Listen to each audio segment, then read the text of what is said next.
Então, pronto, aí, ó. O princípio da rocha sedimentar é o sedimento, né?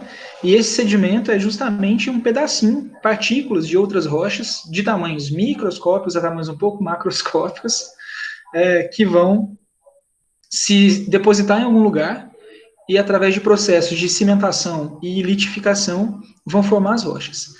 Na capa aí da aula, a gente vê uma rocha sedimentar clássica, e uma das formas mais fáceis de identificar a rocha sedimentar, gente, é olhando aí, ó, esse tanto de camada, tá? Em geral, a gente vai conseguir visualizar as camadas nas rochas sedimentares de maneira muito mais simples do que em outras rochas. Isso não é verdadeiro para todas as rochas sedimentares, tá? Mas é bastante comum que a gente consiga enxergar essa estrutura de camada aí nas rochas sedimentares. Então, dessa forma, as rochas sedimentares foram bastante importantes para o Nicolau Steno lançar lá os princípios da geologia. Vocês lembram quais são os princípios? Quais são os 3 princípios que o Nicolau Steno colocou da geologia?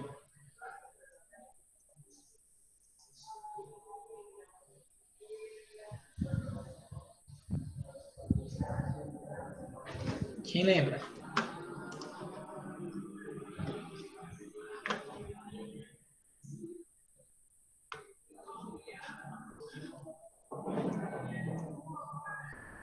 Faz um esforço aí, pô.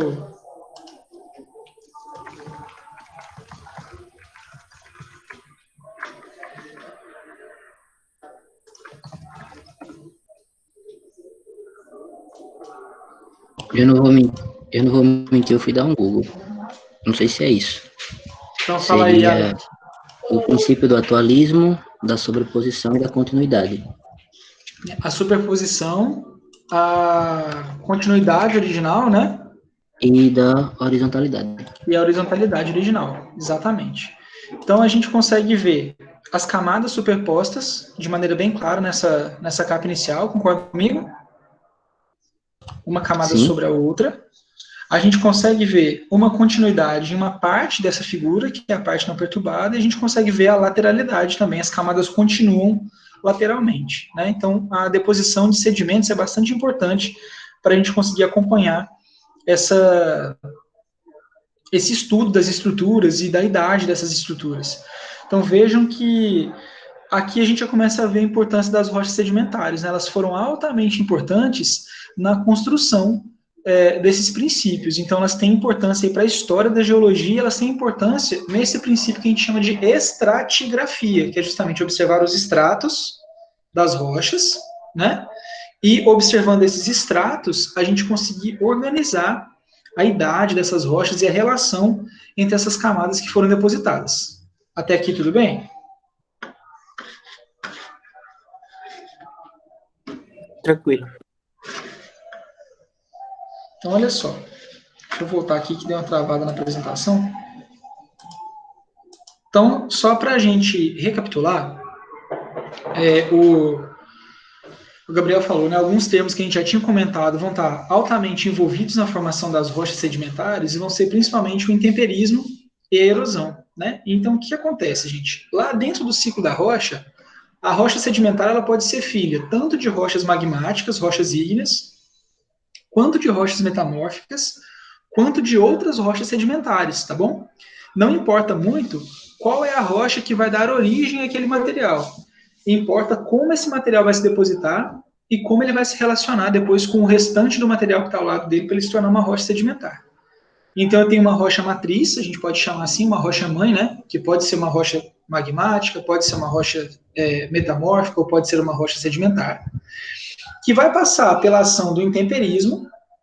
Esse intemperismo pode ser físico, químico ou biológico. Esse intemperismo vai rachar a rocha, né, fazer partículas, e através da erosão essas partículas vão ser levadas daquela área para uma outra área. Esse é o processo básico de formação de todas as rochas sedimentares. É mais ou menos isso que vocês encontraram no texto, não é? Pelo menos no princípio da rocha sedimentar. Alguém lembra de alguma coisa a mais?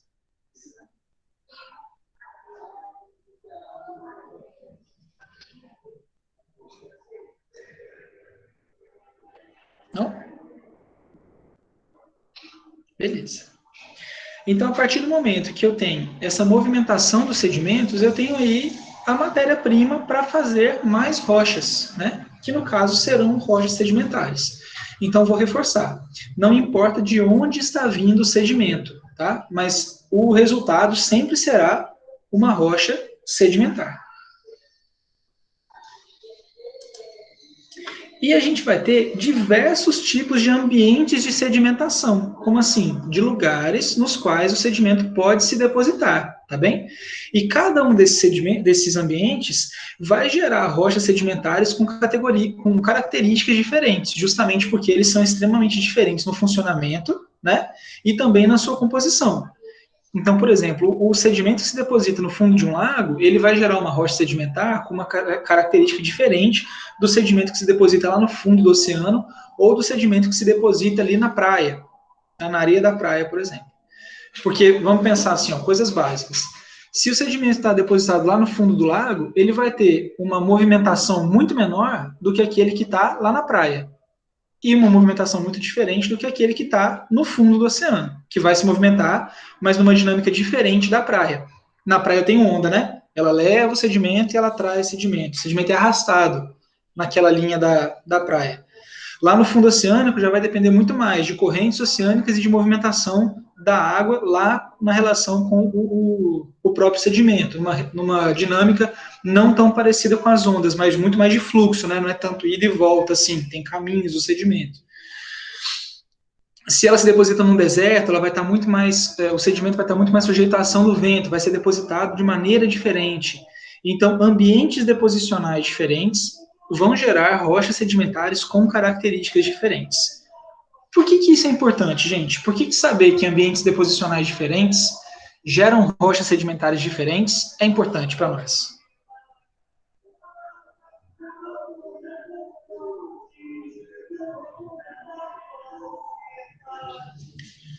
Por quê? Eu acho que, devido às composições químicas de cada ambiente, fica mais fácil, teoricamente só, estipular quais foram os processos que aconteceram naquele ambiente específico. Eu acho que seria mais ou menos isso, para poder chegar na tal situação. Vocês lembram daquela ideia do Charles Lyell, do uniformitarianismo, que depois virou atualismo, ou seja, os processos que acontecem hoje eram os mesmos que aconteciam no passado? Lembra que a gente comentou isso lá numa aula passada? Justamente por isso, é importante a gente saber que ambientes de sedimentação diferentes geram rochas com características diferentes, porque se eu vou lá na praia hoje e observo como está sendo depositado o sedimento, eu posso imaginar que ele era depositado em processos similares a milhões de anos atrás, se eu tenho um ambiente similar. Então eu consigo olhar numa rocha sedimentar e falar, por essas marcas aqui, eu sei que nessa área tinha uma praia. Ou tinha uma geleira, ou tinha um deserto, ou tinha um lago. Entendem? A partir da forma que esses sedimentos são organizados lá dentro da rocha, e pensando que os processos atuam de maneira similar, eu consigo estudar a história daquele lugar ali. E falar, então, beleza, X milhões de anos atrás, aqui o ambiente era assim, assim, assado. E aí a gente consegue contar a história daquela área a partir das marcas que a gente encontra nas rochas. Então, essas estruturas sedimentares que são geradas em diferentes ambientes de sedimentação vão acabar fazendo com que a gente tenha bases diferentes para, como o Alec falou, caracterizar esses ambientes no passado. E isso vai ser extremamente importante quando a gente associa isso aos fósseis. Por quê, gente?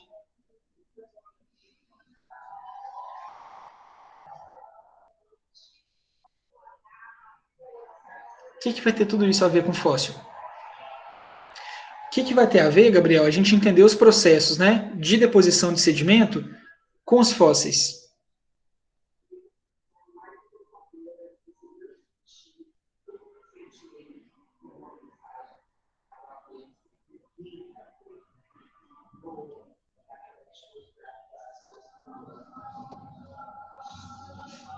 Tá bom, vou reformular mais uma vez. Ó, a gente acabou de concluir que se a gente observa os processos de diferentes ambientes deposicionais, a gente consegue contar a história daquela rocha. Até aí tudo bem, né? Que eu consigo olhar a rocha e falar, isso aqui então, essas marcas específicas, vamos supor, a gente aprende a identificar que quando eu olho uma rocha e ela tem uma marca determinada, ela foi formada num ambiente que era uma praia.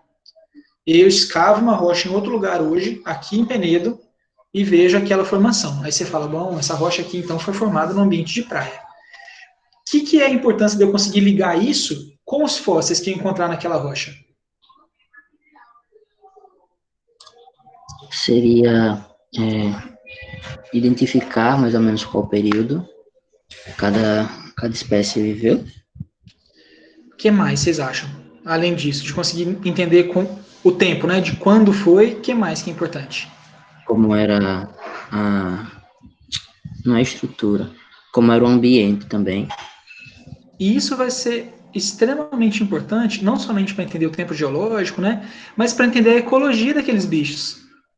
É assim que a gente consegue hoje falar assim, o tiranossauro era um bicho carniceiro, sabe? Que a gente consegue entender os ambientes e consegue pensar em ecologia daqueles organismos.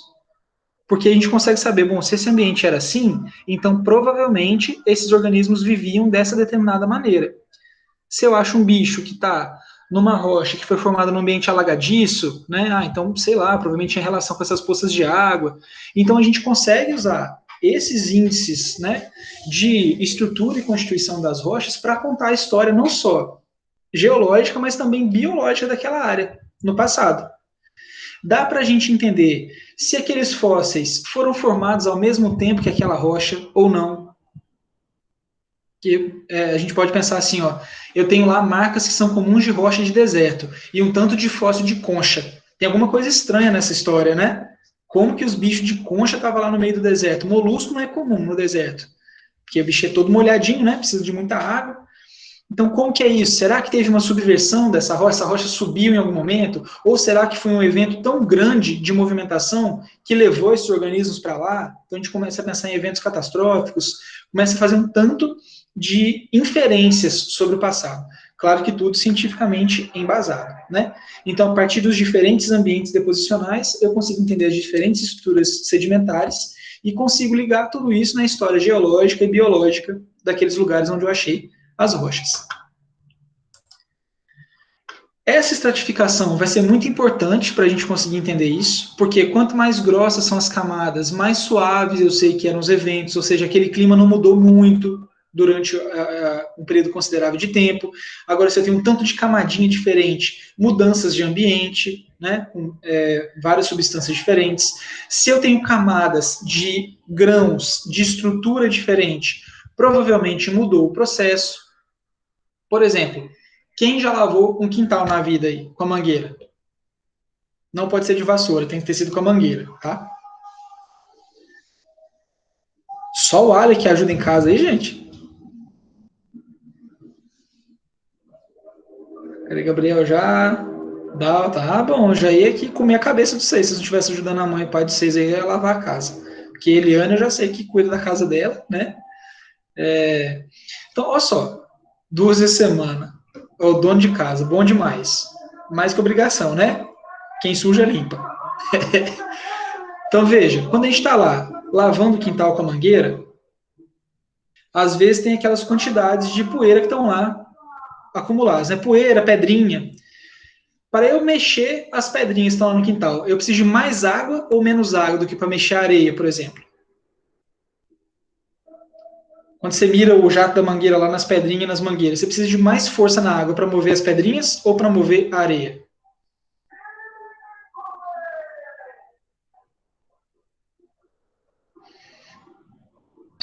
Eu ia digitar, mas mais força para mover as pedras e menos força para mover a areia.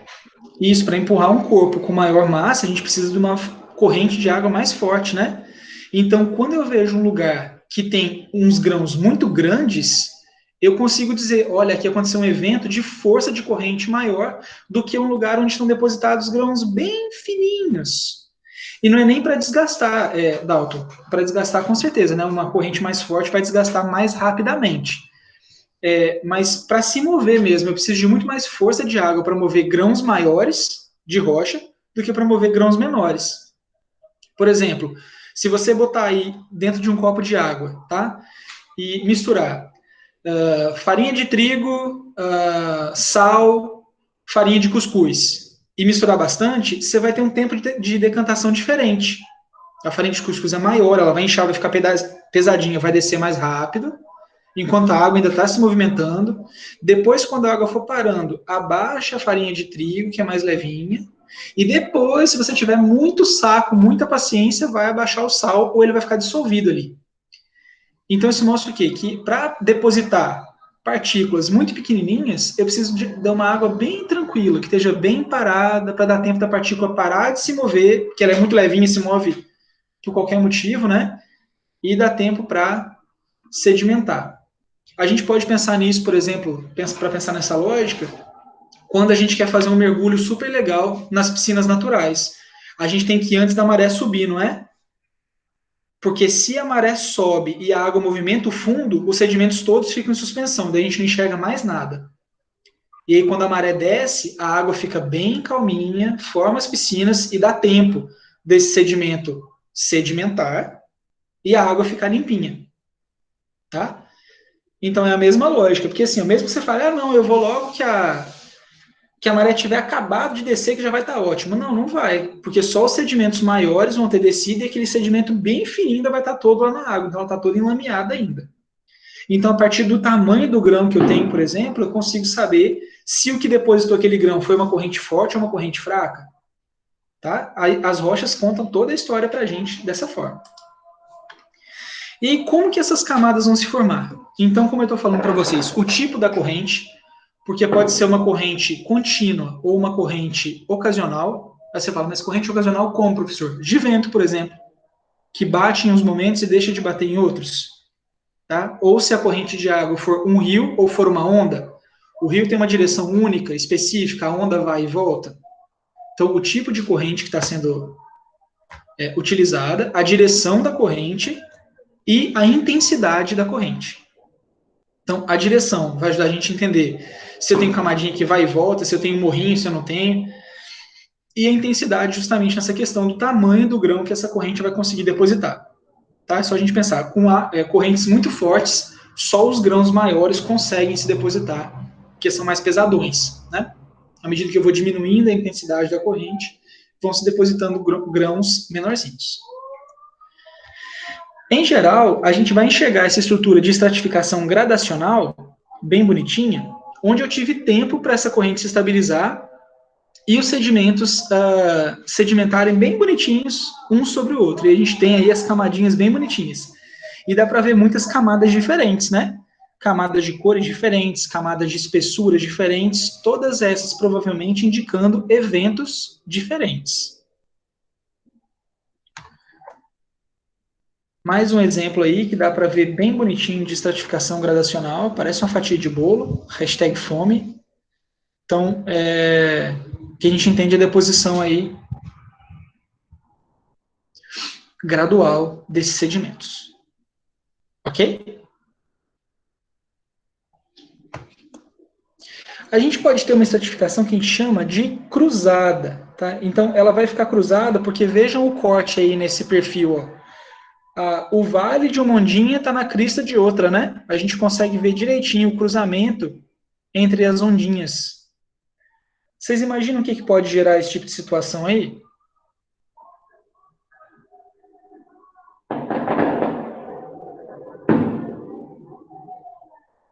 Qual que é o ambiente de deposição ideal para essa estratificação cruzada, pessoal?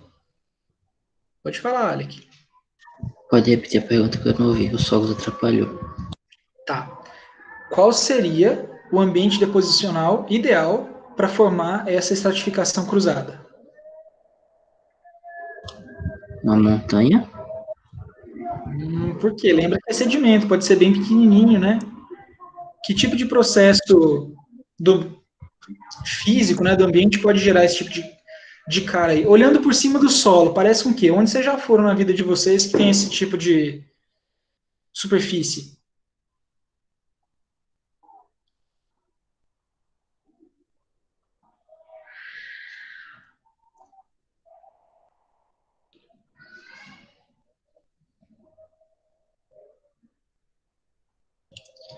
Assemelha a pista de motocross, mas nunca fui. Praia? Em praias, né? A estratificação cruzada ela vai estar ligada exatamente a esse tipo de ambiente, onde eu tenho movimentação dos sedimentos entre direções diferentes. E aqui, principalmente ligada às ondas, tá? Porque você vai ter o movimento de empurrar e de trazer os sedimentos. Então, você vai formando essas várias ondinhas de sedimento que vão formando esse padrão cruzadinho quando você corta a rocha, tá? Vai ser O um vento pouquinho... poderia ser um fator também para esse tipo de formação? Então, ó, a gente pode olhar nessa foto aqui, Ali, que pode ser, mas aí a gente vai ter uma estrutura um pouquinho diferente, justamente porque, em geral, a gente tende a ter uma direção do vento na qual ele é mais intenso. Tá? Então, apesar da gente ter, por exemplo, brisa marinha, né, e brisa terrestre, a diferença da noite para o dia de para onde sopra o vento, em geral a brisa que sopra do mar é bem mais forte. E a gente vai ter a organização dessas dunas formadas dessas ondinhas formadas por vento, diferentes daquelas que se formam na praia mesmo. Isso, ó, eu vou pedir para vocês observarem se em algum dia da vida de vocês, vocês forem lá na Foz do São Francisco. É facinho de ver isso, porque se vocês vão lá nas dunas, a gente consegue ver direitinho essa formação aqui de dunas pelo vento, que tem uma crista bem pronunciada, que está em geral para o lado a favor do vento, né? A crista fica a favor do vento, porque o vento vem soprando, vai acumulando e ela tomba para o outro lado. É só você imaginar você pegar um pouquinho de areia e soprar, né? Ela vai erguendo, faz a dunazinha e depois cai para o outro lado. Enquanto lá na praia, essa caída para o outro lado logo é consertada pela onda que volta, né? A onda vai, tomba ela para lá e traz ela para cá de novo. E isso vai gerar marcas que são muito claras de se reconhecer nas rochas em nível macroscópico. Tá? Então a gente consegue olhar aí, ó, abaixo dessa linha central da foto, bonitinho, as ondas marcadas bastante aí na rocha sedimentar. Como aqui também, ó, vocês conseguem ver?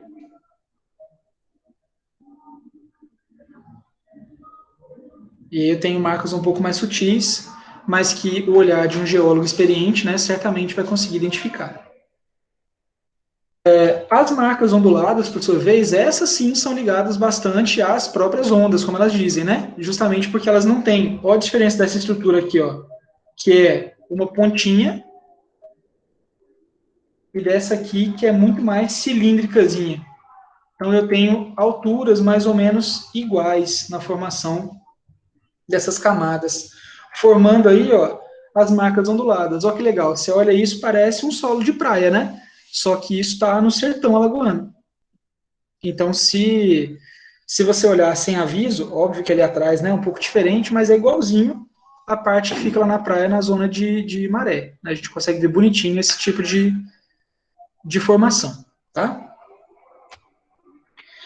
Temos outras questões que me perdeu o termo, gente, alteram as rochas sedimentares, que são as estruturas de bioturbação. Tá? Bioturbação, gente, são esses processos dos organismos vivos que alteram a estrutura do solo. Porque lembrem que, antes de ser uma rocha, provavelmente a rocha sedimentar era solo. Esse aspecto aqui que a gente está vendo agora, Alec, assim, massa. Esse aqui a gente acaba encontrando em qualquer lugar que tem água e tem bicho, tá, gente? Porque justamente, ou que tenha bichos que utilizam o solo. Porque as estruturas de bioturbação são o quê? Justamente essas marcas que os animais deixam. E muitas vezes as rochas sedimentares vão ser cheias de estruturas de bioturbação, de ninhos, de tocas, de tubos que os organismos utilizavam. Então podem ser também uma forma da gente interpretar aí as marcas nas rochas para saber quem viveu lá, em alguns momentos, tá? Então, ó, olha os túneis, que legal. Ficam bem marcados na rocha, dá para a gente ver direitinho, né? Provavelmente aí um bicho grande que fazia esse tipo de estrutura na época que viveu. E como que essas rochas vão se formar efetivamente? Como que o sedimento passa de ser simplesmente sedimento com marcas, né, para a rocha? A primeira coisa que vai ter que acontecer, gente, é o soterramento desse sedimento. E por isso que as rochas sedimentares vão estar tão ligadas à história dos fósseis, porque os fósseis também só se formam a partir do soterramento do organismo. Tá? O organismo precisa ser soterrado, na maior parte dos casos, para ele poder virar fóssil. Então, aquele pedaço de sedimento foi soterrado, ou seja, veio mais sedimento por cima dele, começa a apertar ele, né? E fazer uma pressãozinha considerável ali. Depois desse soterramento, ela vai se compactar, vai perder espaço entre as camadas, né? O ar vai sair, a água vai sair, e vai ter um processo chamado de cimentação, que é um processo no qual as estruturas químicas vão se ligando como se fosse um cimentinho mesmo, né? Vão ligando esses pedaços de rocha e a gente consegue ter a formação efetiva da rocha sedimentar. Então a gente vai olhar mais esses processos em termos gerais, sem ficar pensando muito na química disso, mas mais na lógica desses processos, tá? Então primeiro o soterramento daquela estrutura, ela é compactada e junto com a compactação segue-se a cimentação, que é esse processo de ligação das partículas. E a gente vai chamar esse processo todo de diagênese e litificação, ou seja, formação da rocha, tá? Diagênese e litificação, a formação da rocha sedimentar. Então vejam bem, ó, a compactação e a cimentação vão ser os dois processos que compõem a litificação. Então, litos é rocha, né? Então, litificação é o processo de se tornar rocha. Para isso, as camadas são bem apertadinhas, elas perdem água, estão vendo de cerca aí para 10 a 20%, e os grânulos que vocês estão vendo aí na cimentação vão se unindo e sendo ligados por outros sedimentos. Até aqui tudo bem? Todo mundo me acompanha?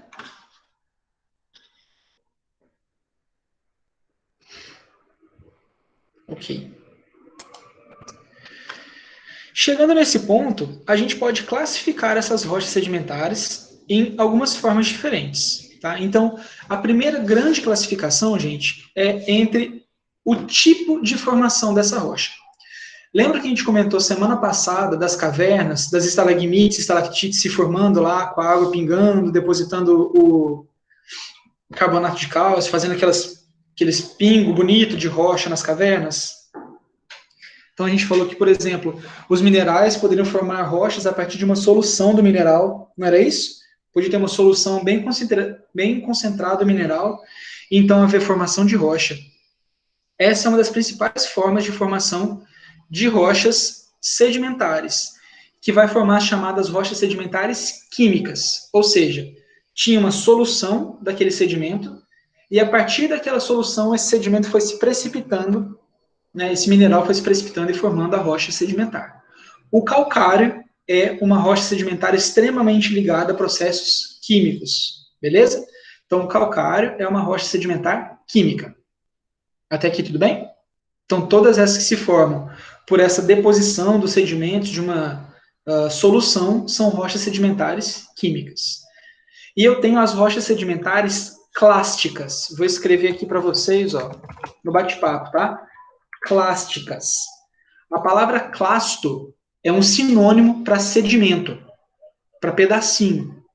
Então, nas rochas sedimentares clásticas, aí sim eu vou ter de maneira muito mais clara esse processo clássico aqui da cimentação. Ó, isso, vocês veem a seta quando eu estou mostrando aqui, gente, a setinha branca do meu mouse? Sim.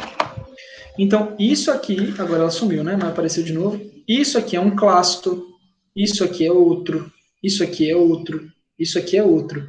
E esses clastos vão se juntando para formar a rocha sedimentar. Então, nas rochas sedimentares clásticas, eu não tenho processo químico? Claro que tenho, né? O processo de sedimentação todo vai ser, de cimentação, todo vai ser feito com base em reações químicas. Mas aqui eu consigo ver os pedacinhos e a reunião desses pedacinhos que faz a rocha. Então, primeira grande classificação, rochas sedimentares químicas e rochas sedimentares clásticas. Dúvidas sobre esses processos?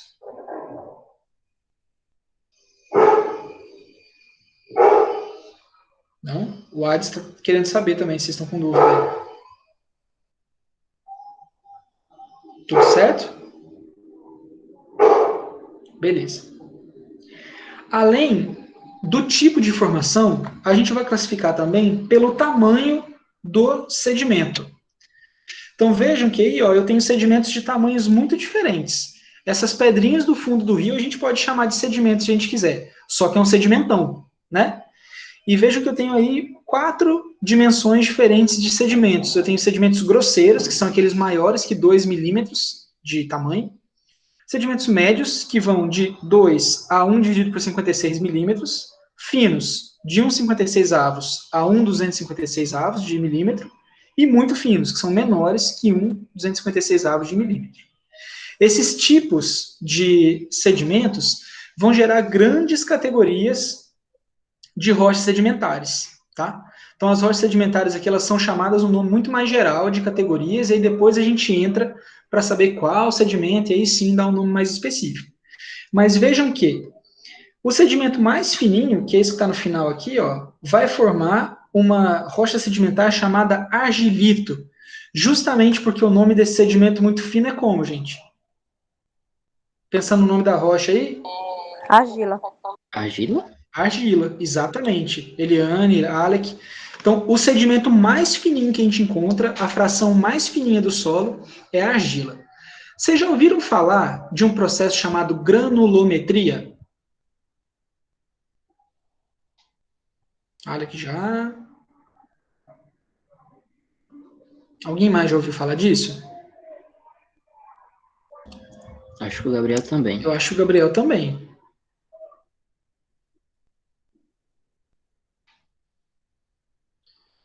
Né, nos laboratórios aí. Desculpa, Gabriel. Na verdade, no laboratório. Eu esperava mais que o Gabriel lembrasse antes, porque no laboratório da Tássia é bem comum fazer esse processo. Granulometria, Dalton. Já ouviu falar disso?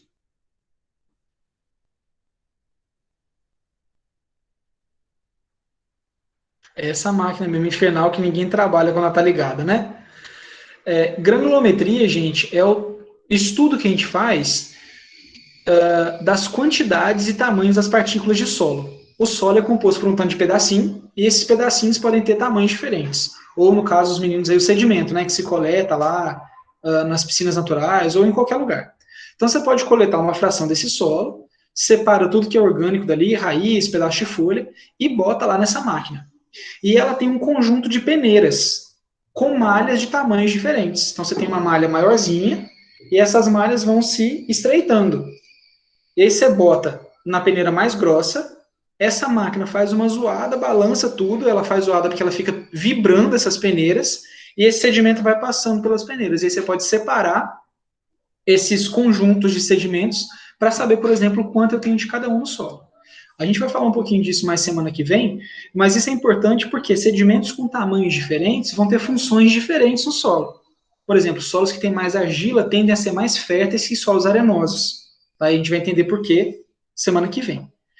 Então, a granulometria permite a gente saber quanto de argila tem no solo, quanto de silt tem no solo, que é um sedimento um pouquinho mais grosso do que a areia, quanto de areia tem no solo, que é um sedimento mais grosso que o silt. Tá? Em geral, a gente separa em 4 grandes categorias: areia grossa, areia fina, silt e argila. E os sedimentos grosseiros, que são esses maiores que a areia grossa. Então, as rochas sedimentares formadas por argila vão ser os argilitos, as rochas sedimentares formadas por silt vão ser os siltitos, as formadas por areia vão ser os arenitos, e as formadas por sedimento grosseiro vão ser os conglomerados, coisas aglomeradonas. Até aqui tudo bem?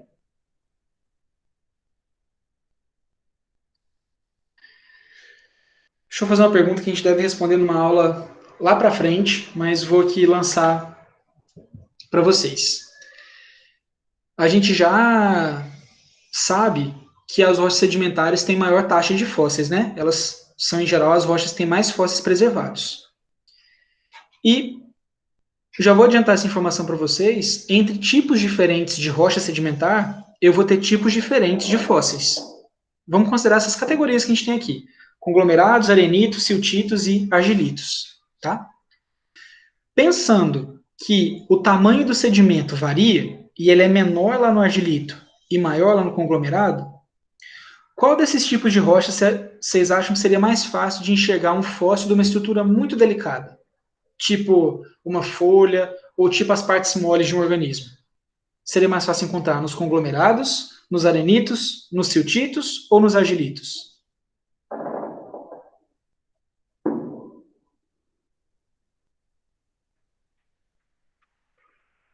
Nos siltitos. Quem chuta outro? Eu acho que no arenito. Por ele não ser uma estrutura não tão grossa, mas também não tão fina. Olha só, se vocês pressionarem a mão de vocês na farinha de trigo e pressionarem a mão de vocês numa areia bem grossa de construção, onde tem chance de ficar mais detalhe? Na farinha de trigo. Por quê? Porque ela é mais fina. E então? O agilito. Não. Ué? Não, esse porque assim, não é do argilito, porque é do raciocínio. É o argilito, mas assim, ó, é porque quanto mais fino, mais o sedimento consegue preencher as estruturas. Então, se eu tenho um grão de areia que não entra nessa flechinha da minha mão aqui, não adianta nada ela estar lá. Porque daí a areia vai cobrir aqui e não vai preservar, né? Então, em geral, a gente tem estruturas bem delicadas preservadas nos argilitos, tá? Justamente porque eu tenho um sedimento bem fininho que é capaz de cobrir essas estruturas com uma definição muito maior, e a gente vai perdendo essa delicadeza quanto mais grosseiros são os sedimentos. Então, em rochas com sedimentos maiores, em geral, a gente vai encontrar osso, concha, dente, partes duras, tá? E em rochas de sedimento mais fininho, fósseis de partes mais molinhas, tá? Então, os argilitos, em geral, preservam melhor. O Alex estava certo, ele não se confundiu. Preservam melhor as estruturas moles dos organismos. Mas a gente volta nisso ainda na aula de fossilização, tá, gente? Só para dar uma adiantada. E aí a gente cai numa pergunta bastante legal. Pensando nisso, e se a gente não tiver que pensar em geologia nem paleontologia, qual que é a importância das rochas sedimentares, gente? A gente falou um tanto de importância de rocha magmática semana passada, né? Serve para construção, não sei o que lá. E rocha sedimentar, serve para quê?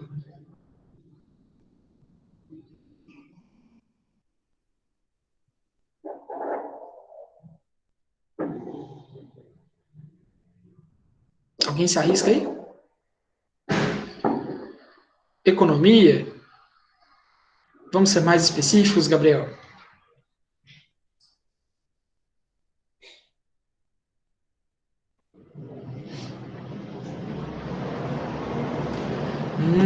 Carvão mineral. Então, ó, uma das primeiras grandes importâncias dos grandes depósitos de rocha sedimentar é que, em geral, é nesses depósitos que a gente vai encontrar os depósitos de combustíveis fósseis, né? Ó, liga o nome com a pessoa aí.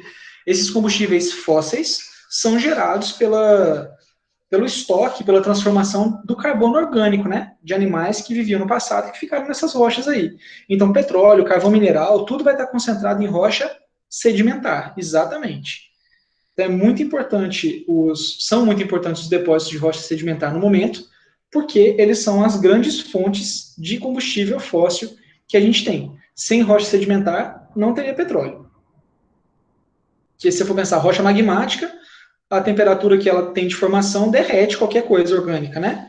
E nas rochas metamórficas a mesma coisa, a temperatura e a pressão alteram toda essa estrutura. Tanto que o grafite, que é carbono, vira diamante por um processo de metamorfismo. Então não rolaria, não ficaria carbono. Exatamente, Gabriel. Milhões de anos para se formar e o ser humano acabar em minutos, né? Uma das nossas grandes crises da atualidade é a crise do petróleo. Em algum momento o petróleo vai acabar e a gente vai para as cucuia, porque toda a nossa matriz energética quase é baseada em petróleo, tá? Então, uma das primeiras importâncias, a economia que o Gabriel citou aí, por serem um depósito de substâncias importantes como combustível, como carvão mineral e o petróleo.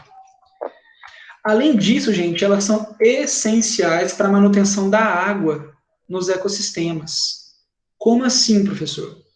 Os aquíferos, exatamente, Irene, os aquíferos são formados por rochas sedimentares. A rocha sedimentar ela é feita de pedacinho, né? Então, entre esses pedacinhos tem espaço para ter água.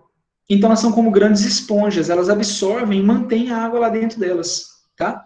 Então, se eu tenho rocha sedimentar, eu tenho capacidade de manutenção e de acúmulo dessa água subterrânea, exatamente.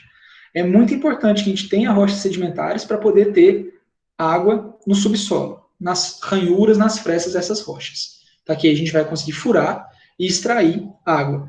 Então é como se o aquífero Guarani, o aquífero no Pará, esqueci o nome agora, que é um aquífero enorme também, estão localizados em áreas de rocha sedimentar.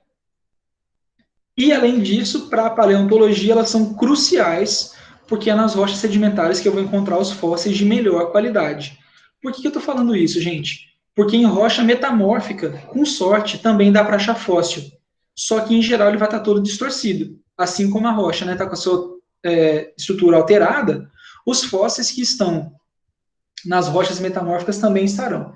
Então, a rocha sedimentar é a fonte mais confiável de fósseis. E aí a gente tem uma rocha que preservou super bem, a gente consegue ver inclusive o contorno das penas desse Archaeopteryx. Tá? Vocês conseguem ver aí, perto da asinha, as peninhas marcadas, como se fosse um bege um pouquinho mais escuro.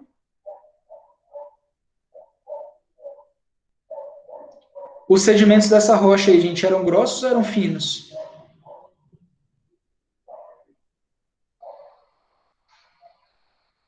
Bem fininhos. Bem fininhos. Tão fininhos que conseguiram fazer o contorno das penas. Pensa aí quem já viu uma pena de passarinho, né? Como são delicadas as fímbrias, as penas, então o contorno conseguiu ficar bem marcado aqui. Tá? Em geral, de rochas sedimentares, era isso que teríamos para a noite. Depois dessa explicação, né, nesse momento, vocês têm alguma dúvida? Querem tirar alguma dúvida agora?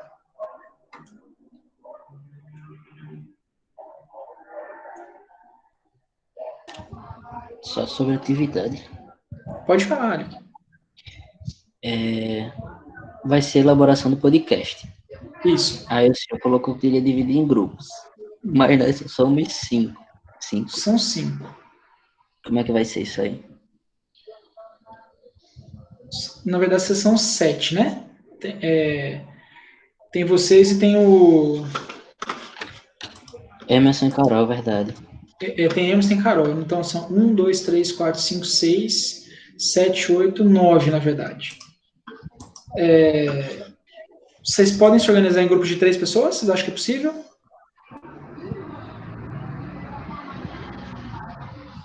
Né? É porque assim, ó, eu não queria falar para vocês fazerem sozinhos, porque vocês já estão fazendo tanto de coisa, e é mais uma coisa fazer sozinho e envolve um tempo a mais, né? Então acho que talvez. E também o podcast sozinho é um saco, né? Você ficar gravando sozinho, que a ideia do podcast é parecer uma conversa, né? Que as pessoas estejam interagindo sobre um tema. Então é legal ser um grupo, pode ser um grupo de 3 pessoas. O que eu sugiro para vocês, gente? Roteirizem a conversa. Tá? Façam aí pelo menos de linhas gerais. Claro, você não precisa escrever a fala que você vai falar exatamente, né? Não é isso, não. Mas é assim, pessoal, a gente vai conversar sobre esse assunto, e a gente tem que apresentar essa informação. Certo? Porque eu acho que se vocês forem só, vamos aqui falar na doida, o produto final não vai ser tão legal assim. Ok? Se tiverem dúvidas na hora de construir esse roteiro, obviamente podem falar comigo. Tá bom? Então, reforçando, serão grupos de 3 pessoas, e aí eu conto com a capilaridade de vocês aí para alcançar a Carol, o Emerson e tem a Emily também. O problema é que essa Emily acho que nunca apareceu aqui. Acho que isso é difícil de encontrar. Então, a Emily nunca apareceu na aula porque ela é sabatista. Ela não pode ter as atividades na sexta-noite. Ela está fazendo... Hã? Já sei quem é. Inclusive, esse é um dos motivos que a gente está fazendo a gravação das aulas para disponibilizar lá, para todo mundo ter acesso aos momentos síncronos, né? Mesmo que para a Emily fique assíncrono. Então, mas assim, ela tem me respondido no e-mail e tal, a comunicação com ela está acontecendo. Acho que se mandar e-mail direto para ela para combinar, fica tudo bem. Ok. Outro Tá ponto. bom? Outro ponto, durante o circuito de cinema, como é que vai funcionar as aulas? Vão acontecer normalmente? Então, a gente já tem um desfalque na sexta-feira que vem, que é feriado, né? mas eu vou gravar a aula para vocês. Vou gravar antes e vou disponibilizar. É Dia da Consciência Negra, dia 20 de novembro. Mas aí que eu vou gravar a aula para vocês e vou disponibilizar a gravação. Desse mesmo jeito que a gente está fazendo aqui, mais ou menos, né? Apesar que vai ser quase o mesmo jeito, que se eu não torturo vocês aqui, ninguém fala nada, então vai ser quase igual mesmo. Eu vou gravar o vídeo aqui e vou disponibilizar para vocês no Ava. Então vejam, ó, semana que vem a gente segue o conteúdo da mesma forma, tá? Só que Não não vai tem atrasar, só que não tem o momento síncrono, beleza? Mas vai estar disponível para vocês lá no Ava. Tá? Nesse momento, o professor quer o quê? Morrer, porque a pessoa que estava falando, não aguento mais ficar em casa sem fazer nada, tá ali vangloriando porque não vai ter uma horinha de aula na sexta-feira. O banco tá Mas eu gravando. vou gravar para vocês. Esse aí vai ficar para a eternidade, Alec. Vou botar isso no dia de sua formatura. Eu gravo a aula para vocês e vai ficar disponível, tá? E aí, durante o circuito de cinema, como os encontros são muito pequenininhos, gente, eu não gostaria que a gente desmarcasse, porque senão a gente vai ter um atraso muito grande, esse semestre já está todo embolado. Então, assim, eu prefiro que a gente cumpra os horários. Ok, porque no caso, as nossas programações de monitores, que no caso eu sou monitor Tá. esse ano, aí vão ser focadas somente à noite, presencialmente. Aí, para mim, vai teoricamente ser muito inviável participar na aula da segunda e na sexta, das suas duas disciplinas. Sim. Mas aí eu me viro. Não, mas aí também é aquele esquema, Alec, que o sistema de frequência das aulas desse período funciona igual aos outros. Você tem 25% de falta que você pode ter tranquilo. E isso envolve tanto a realização das atividades, né, quanto a presença nos momentos síncronos. Então, você perder uma aula não vai te prejudicar nesse sentido. Isso, e as aulas vão ficar gravadas e tal, para você ter o acesso ao conteúdo. E eu também estou disponível o tempo que for necessário aí, fora desses horários, para a gente ir conversando, por e-mail, para a gente ir tirando dúvidas se tiver. Agora você, Gabriel, no semana escrito, manda gravar a aula. O Guilherme vai esquecer. Eu vou fingir que eu vou esquecer, só porque o Alan aqui vai faltar, e daí eu não vou gravar. Mas é bom mesmo, gente. Me lembrem de gravar, porque eu esqueço mesmo. Mais alguma dúvida para esse momento, povos e povas?